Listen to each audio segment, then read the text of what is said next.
پاکستانی بھائیوں بہنوں بچوں السلام علیکم۔ اور ہم لوگوں نے بڑی محنت کی تھی، 18 گھنٹے 20 گھنٹے کام کرتے تھے، اور میں تمام چیزیں چھوڑ چھاڑ کے بڑی اعلیٰ نوکری وغیرہ پاکستان آیا تھا۔ 71 کے بعد جو ہمارا حشر ہوا تھا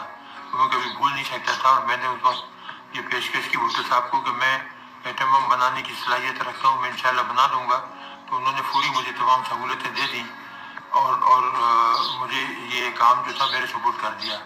اور ہم نے بہت ہی کم عرصے میں ماشاءاللہ 6-7 سال کے اندر ہی ایٹم بم بنا لیا، جو کہ دنیا کے لیے ایک معجزہ تھا۔ وہ کبھی تصور ہی نہیں کر سکتے تھے کہ وہ ملک جو گاڑیاں بیل گاڑیاں صحیح نہیں بنا سکتے، سائیکل صحیح نہیں بنا سکتے، وہ ایٹم بم کیسے بنا سکتا ہے، لوگ مذاق اڑاتے تھے۔ لیکن جب ہم نے بنایا اور میں نے دسمبر 84 کو جنرل ضیاء کو لکھ کر دیا، اور تاریخ میں موجود ہے وہ خط کہ جی ہم نے ایٹم بم بنا لیا اور ہم 1 ہفتے کے نوٹس پر اس کو دھماکہ کر سکتے ہیں، تو وہ بےحد خوشی، انہوں نے مجھے گلے لگایا، میری پیشانی چومی اور کہا کہ بس اب ہندوؤں کا ہم بیڑا غرق کر دیں گے اگر انہوں نے ذرا بھی ہمارے ساتھ بدماشی کی۔ تو یہ وہ چیزیں تھیں کہ اس میں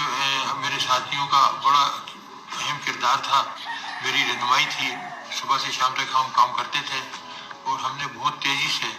یہ بنایا، بلکہ نہ صرف ایک بنایا، کئی بنا دیے تھے، اور جنرل ضیاء سے کہا تھا کہ آپ جب حکم دیں گے تو ہم دھماکہ کرنے کو تیار ہیں۔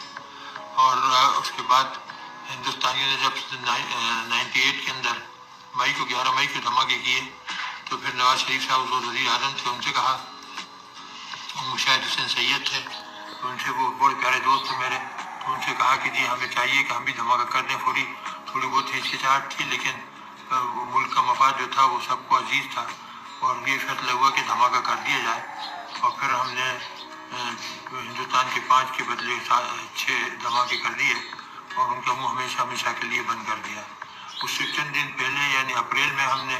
لانگ رینج میزائل بنائی تھی، جو کہ 1500 کلومیٹر جا سکتی تھی، اور یہ ایٹم بم لے کے جا سکتی تھی، اور ہندوستان کے ہر شہر کو ہم 5 منٹ سے لے کے 10 منٹ کے اندر اڑا سکتے تھے، دہلی ہو، بامبے ہو، وغیرہ وغیرہ سب۔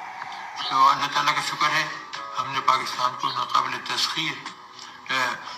دفاع مہیا کر دیا، اور ابھی یہ جو ہے مودی وغیرہ یہ جو شور مچاتے ہیں، ان کی کبھی جرأت نہیں ہوگی کہ یہ پاکستان کے اوپر حملہ کریں، انہیں پتہ ہے کہ اگر انہوں نے حملہ کیا تو نہ ہندوستان رہے گا اور نہ پاکستان، پھر دونوں ہی غائب ہو جائیں گے، اور ہم بھی ان کو صفحہ ہستی سے مٹا دیں گے۔